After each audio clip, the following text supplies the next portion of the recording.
Now for something very unusual, a 7-boat final resulting from a semi-final dead heat. Slovenia are the defending Olympic champions. They're in lane 3 with the world champions France in lane 5. But this is that dead heat. America above Norway, vying for that 3rd qualifying place. But as they come to the line, are judged to be inseparable.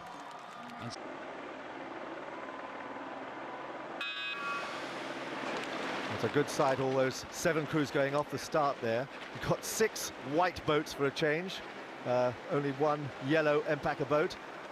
But certainly off the start, you'd expect Italy to take the lead, as they have done all through the year so far. Very experienced man in the stroke seat, Sartori. He came in as a junior and won a gold medal as a junior single sculler, and then went straight in that same year into the stroke of the senior quadruple scull for Italy and won that as well. And that's him there, big, long, rangy athlete.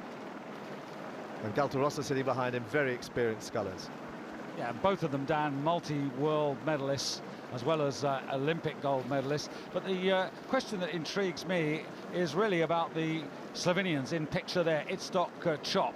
Would he really have liked to have had a crack at the single scull? Well, I think it's no secret that Chop loves his single scull. He was world champion in 1995, and I think pairing up with somebody he doesn't really enjoy all that much. But it has to be said that they are wonderfully fast in a double scull. They were Olympic champions in 2000, and so they've got back together again here because they do believe that they can pull it off. They were silver medalists in Lucerne at the World Cup 8 weeks ago. First quarter, and on the right of your screen there, the 2 Norwegians struggling a little bit already. They were 12th in the World Championships a year ago, so they've done well to get into this final, albeit by virtue of that dead heat photograph. And on the far side, you can see the United States, who would be just about at the back of the pack at the moment with the Estonians. But these 2 men, Rossano Galtarossa and Alessio Sartori, showing all that experience and wisdom. Chop and Spick in 2nd place, just 1 above them. And then below, it is the French pairing of Sébastien Viardon and Adrien Hardy. And what makes them so interesting is they're by no means the biggest guys in this field. They're also inconsistent. I mean, they come and go a little bit, but they always seem to get there for the very big one. And they're looking very well poised there alongside the Slovenian double. But out in front, looking very strong indeed, are Italy. Sartori doing that lovely long rangy stroke that he does. Big long drawback. But they're the French double, very nicely together. They're good scullers. They move their boat very, very nicely indeed. Coached by Jean-Raymond Pelletier, and if they don't have the power, they certainly have the technique to compensate for any lack of power. And it is Italy, with Slovenia at the top of your picture there and France at the bottom, and those 3 are really away. Look at the French double though, look at the way the boat goes. If you look at the stern of the boat or the bow of the boat, their boat just keeps traveling between the strokes, and you look at the others and they all just dip, they just stop ever so slightly at the beginning of each stroke.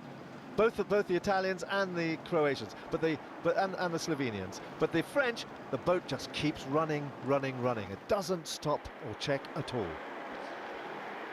But 3 away now, and chasing in 4th and 5th place, the Norwegians and the Czechs.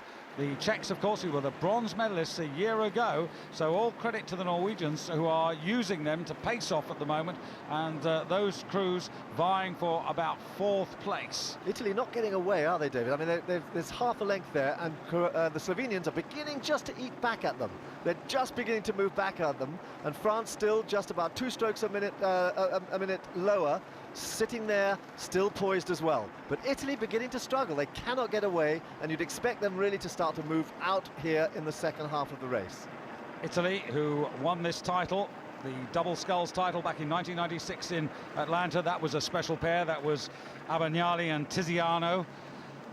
But these 2 boys now are really being breathed on now. Either side, the Olympic champions with lane 3 on the far side, the world champions on the near side now. And can they keep this going? You can see there the breeze. It's a headwind that they're rowing into, which will just make this a little bit tougher. For most of the week, they've had a tail breeze. It was pretty strong at the beginning of the week, so conditions really different.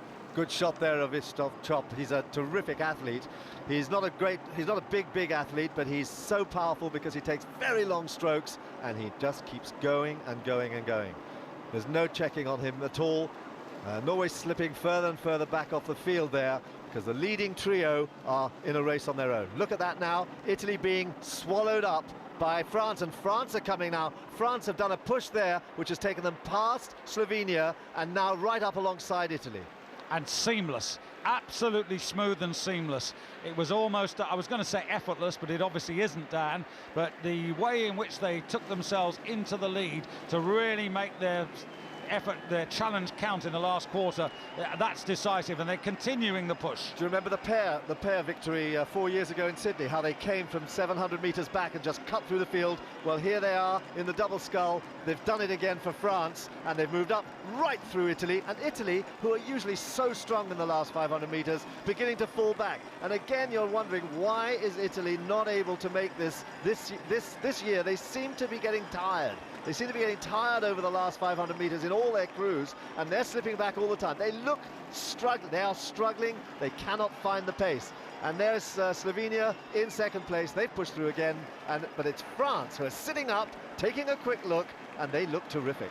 Yeah, Adrien Hardy in the stroke seat. Sebastian Viardon, another birthday boy, or he soon will be, because he's looking forward to his 28th birthday on the 26th of August, just after the games are over. And I tell you what, it's going to be a pretty good birthday party, Dan, because I don't think they're going to catch them. I think the French have flown, the Slovenians are in second place, the Italians have got nothing else to give, and nobody else is in this at all, and it could be clear water if the French go on like this. Well, Slovenia pushing hard again. He's a terrific finisher, is East of Athens, but France really have their heads up.